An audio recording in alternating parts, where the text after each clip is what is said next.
함께 읽겠습니다. 내가 보니 바다에서 한 짐승이 나오는데 뿔이 열이요 머리가 일곱이라. 그 뿔에는 열 왕관이 있고 그 머리들에는 신성 모독하는 이름들이 있더라. 아멘. 기도하겠습니다. 하나님, 오늘도 우리가 우리의 소망과 우리의 바라는 것이 다른 곳에 있지 아니하고 오직 주님만 바라보고 주의 영광 가운데 살아가는 우리 모두가 되기를 소망합니다. 거기서 주님께서 기뻐하시는 그곳에서 우리가 있게 하여 주시고 제약의 자리가 아니라 하나님 기뻐하시는 그 자리에 있을 수 있도록 하나님 복을 내려 주옵소서. 주께서 사랑하시는 우리 귀한 믿음의 백성들을 붙들어 주시고 정말로 하나님 기뻐하시는 그 영광 가운데 살아갈 수 있도록 은혜를 더하여 주옵소서. 이 시간 하나님 앞에 드린 우리 2000번째 예물들과 또 범사에 감사에 드려진 예물을 기뻐 받아 주옵시고 주의 신령한 은혜가 우리 가운데 있게 하여 주옵소서. 감사하고 거룩하신 예수 그리스도의 이름으로 기도하옵나이다. 아멘.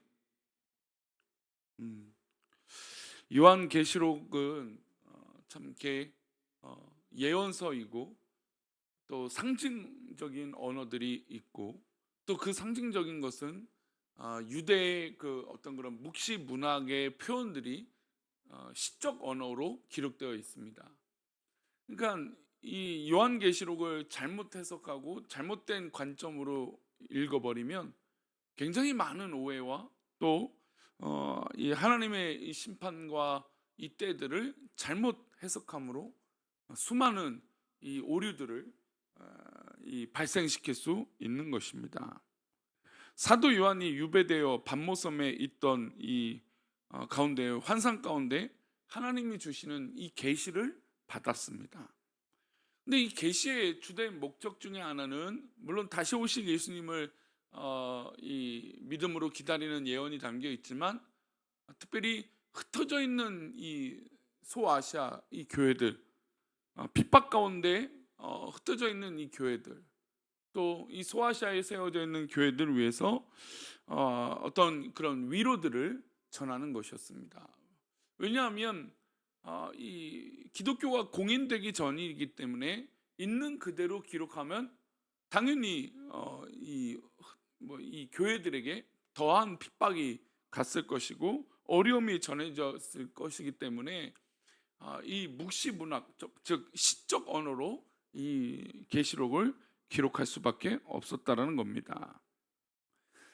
우리가 좀 전에 찬양한 찬양이 참 특별히 더 그런 의미죠. 우리가 거기서 하면 우리는 어디를 얘기할 수 있을까요? 믿음의 사람들은 천국이죠.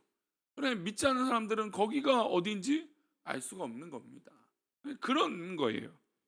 만약에 사탄이나 그 당시에 기독교가 공인되지 않았는데 만약에 이 황제를 있는 그대로 기록했다간 당연히 이 지하에서 예배드리고 카타콤에서 예배드리는 이 성도들이 더 큰 핍박을 받을 수밖에 없었던 것이죠. 그래서 요한은 내려오는 유대 묵시 문학 그 전통과 시적인 언어를 가지고 이 편지를 또 그 예언들을 기록하게 된 것입니다. 근데 반대로 유대 묵시 문학이라고 하는 것과 이 시적 언어, 그러니까 유대인들이 알고 있는 이 시적 언어를 이해하는 사람들은 이 계시록을 이해하는데 어려움이 없을 거예요. 그러니까 즉 우리가 말씀드렸던 좀 전에 말씀드렸던 이 거기서라고 하는 이 상징적인 이 천국은 믿지 않는 사람들은 알 수 없죠. 그럼 반대로 누가 아는 거죠? 믿음의 사람들은 이 단어들을 아는 거예요. 그게 바로 요한계시록이에요. 그러니까 요한계시록은 이 유대 시적 언어, 이 문학적인 언어를 알고 있으면 조금도 오해가 생기지 않습니다. 예를 들어서 사탄은 용이고 용으로 기록했고 또 국가 권력인 로마 황제, 그러니까 이 국가 권력이 로마 황제가 왜 중요하냐면 그 당시 핍박을 줬기 때문이죠. 그래서 그 로마 황제를 뭐라고 비유를 하냐면 짐승으로 비유를 하게 됩니다. 그런 이런 역사적인 이 사실들과 이 표현들을 우리가 무시하고 이 요한계시록을 읽으면 당연히 많은 이 이단과 사이비가 생길 수밖에 없는 것이죠. 그러니까 어떻게 보면 이단과 사이비는 우리가 잘 알다시피 굉장히 무지한 거예요. 알지 못한 거죠. 그러니까 우리가 사람들과 대화할 때 참 무서운 사람이 어떤 사람들이냐면 하나만 아는 사람들이잖아요. 그렇죠? 뭐 그거를 뭐 표현하는 것 중에 평생에 책 한 권만 읽은 사람이 무섭다고 얘기를 합니다. 왜냐하면 그 한 부분만 알기 때문이죠. 전체를 알지 못하고. 물론 때로는 숲을 볼 줄도 알고 또 때로는 이 숲 앞에 있는 나무를 볼 줄도 알고, 그러니까 다양한 시각을 우리 신앙에서도 필요한 것이에요. 그러나 어떤 이런 신앙적인 관점이 없으면 수많은 오해가 생길 수밖에 없는 게 특별히 계시록이라고 할 수 있는 겁니다. 13장의 말씀은 이제 짐승에 대한 말씀입니다. 짐승은 누구를 상징한다고요? 로마의 황제, 이 국가 권력이라고 설명을 드렸습니다.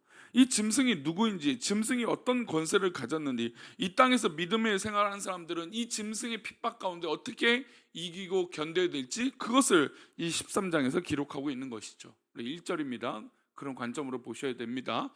내가 보니 바다에서 한 짐승이 나오는데 뿔이 열이요 머리가 일곱이라.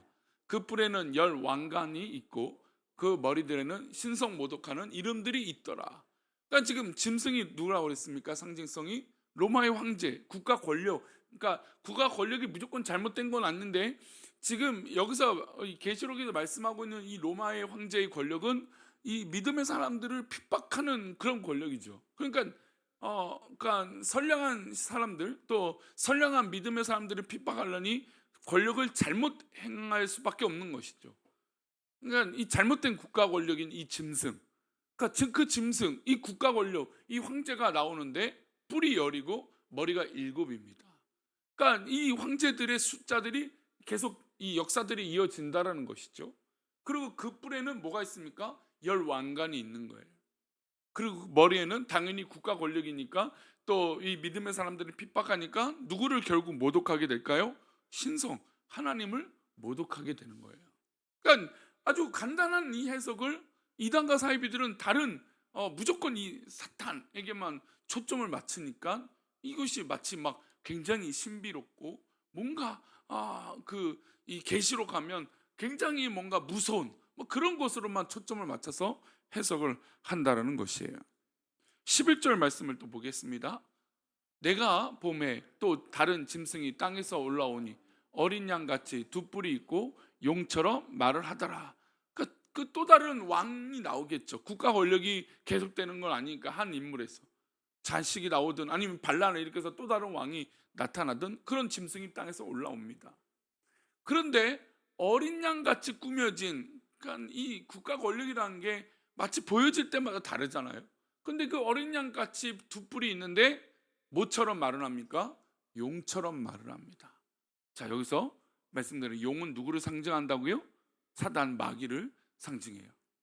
그러니까 어린 양같이 두 뿔이 있어서 어린 양처럼 보이지만 결국에 그 수면 속에는 뭐가 있는 겁니까? 사단의 유혹과 사단의 어떤 그런 이 역사들이 있다라는 것이죠. 온 세상 모든 만물의 권세를 가진 이 로마의 황제, 그 권력은 이렇게 사탄의 앞잡이 노릇, 이 권력을 그렇게 잘못되게 행위로 옮겨간다는 겁니다. 그들이 행하는 일이 악한 일이었습니다. 도대체 그들이 누구에게 권세를 받았습니까? 보인 것처럼 이 용에게, 즉 사단에게 이 권력을 이어져 받아왔던 것이죠. 그래서 하나님께서 사도 요한에게 깨닫게 하셨습니다. 우리 4절 말씀 보겠습니다. 무엇을 깨달은지 볼까요? 용이 짐승에게 권세를 주므로 용에게 경배하며 짐승에게 경배하여 이르되 누가 이 짐승과 같으냐, 누가 능히 이와 더불어 싸우리 하더라. 자, 용 사단이 누구에게요? 국가 권력인 이 짐승, 이 황제에게 권세를 준 거예요. 그 용에게 경배를 할 수밖에 없겠죠. 왜요? 그 권력에는 탐스러운 열매들이 있기 때문이죠. 그 권력의 맛을 보면 당연히 어떤 이 사단이 주는 그 유혹들에 빠질 수밖에 없습니다. 그래 이 짐승, 이 사단에게 그 권력을 받고 유혹을 받은 이 짐승, 즉 국가 권력이었죠. 황제에게 누가 능히 더불어 싸울 수 있겠냐? 왜냐하면 그 당시 믿음의 사람들을 핍박하고 죽였던 이 국가 권력 앞에 누가 더불어 싸울 수 있냐? 이것이에요. 이 끔찍한 이 국가 권력에 누가 한 명 대항할 수가 없는 것이죠. 그러나 그들이 휘두르는 권세는 영원할까요? 영원하지 않을까요? 영원하지 않은 것이죠. 권세는, 인간이 갖고 있는 권세는 한시적인 거예요. 우리 5절 말씀 보겠습니다. 또 짐승이 과장되고 신성 모독을 말하는 입을 받고 또 42달 동안 일할 권세를 받으니라. 신성 모독을 말하는 입을 받았습니다. 그런 이 용에게, 즉 사단에게 그런 힘이 있지만, 그러나 그의 결과는 몇 달 동안입니까? 42달 동안 일할 권세를 받은 거예요. 그러니 이 42달 동안 일어난 일은 결국 한계가 있다라는 거예요. 인간이 벌이는 이 사단의 일들과 또 사단이 직접 벌이는 일일지라도 결국은 끝이 있다라는 것이죠.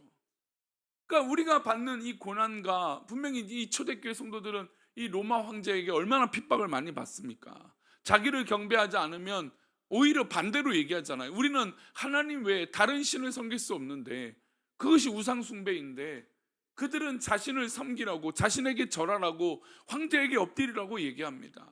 결국은 누가 신성 모독을 하고 있는 것일까요? 황제가 신성 모독을 하고 있는 것이죠. 그러나 왕이 이 용에게, 이 사단에게 이 권세를 받은 이 짐승, 즉 이 국가 권력을 갖고 있었던 황제는 이 권력을 횡포하기 시작하는 거예요. 그러나 아무리 대단하고 아무리 엄청난 그 권력을 갖고 있는 황제일지라도 결국엔 뭐가 있습니까? 끝이 있다라는 거예요. 우리가 받고 있는 어떤 어려움, 물론 우리가 이것을 어찌할 수 없는 그런 어려움이 우리 가운데 분명히 있어요. 이게 어떻게 할까? 이 어려움들을 어떻게 견딜까? 이게 끝이 보이지 않는 이 어려움을 어떻게 해결할까? 또 이렇게 수습해도 또 다른 문제들이 발생할 때마다 우리는 어떻게 해야 될까요? 그러나 하나님의 믿음의 백성들은 분명히 그 끝이 있다라는 거예요. 아무리 세상 권력이 화려하고 대단해도 그 권력이 끝이 있다라는 것이죠. 그러므로 악한 권력 아래에 있는 신음하는 백성들은 뭘 해야 될까요? 우리는 견뎌야 됩니다. 반드시 끝날 것이라고 믿음을 가지고 이겨내면 최후 승리를 결국 하나님의 자녀들의 어떤 소유가 될 것입니다. 승리는 결국 우리의 것이라는 거죠. 그러니 계시록은 견디고 인내하면 승리할 것이라고 말씀하고 있어요. 우리 10절 말씀 볼까요? 사로잡힐 자는 사로잡혀 갈 것이요 칼에 죽을 자는 마땅히 칼에 죽을 것이니, 성도들이 인내와 믿음이 여기 있느니라. 그래, 마땅히 일어날 일은 분명히 일어날 거예요. 그러나 그런 이 어려움과 어떤 그런 환란이 계속될지라도 성도들의 인내는, 믿음은 바로 이것들을 보면서 견뎌내는 것이에요. 흔들리지 않는 것이죠. 분명히 이 마지막 때가 되면 심판과 어려움들이 이어질 때, 그때 믿음의 백성들은 더욱 믿음을 붙들고 인내하고 견디는 거예요. 즉 믿음의 성도들이 가져야 될 것은 결국 인내예요. 인내. 끝까지 견디는 거죠. 견디는 것이 물론 결코 쉽지 않습니다. 국가 권력은 여러 가지 방식으로, 악한 방식으로 믿음의 백성들을 위협하고 압제할 겁니다. 우리 15절 말씀 보겠습니다. 그가 권세를 받아 그 짐승의 우상에게 생기를 주어 그 짐승의 우상으로 말하게 하고, 또 짐승의 우상에게 경배하지 아니하는 자는 몇이든지 다 죽이게 하더라. 예, 심지어 이 고난은 죽임을 당하게 하는, 죽게 하는 아주 끔찍한 이 권력으로 횡포를 하게 됩니다. 황제를 숭배하는 자들에게 자유를 줬어요. 세금만 내면 얼마든지 로마의 시민으로 살 수 있도록 모든 권한을 줬습니다.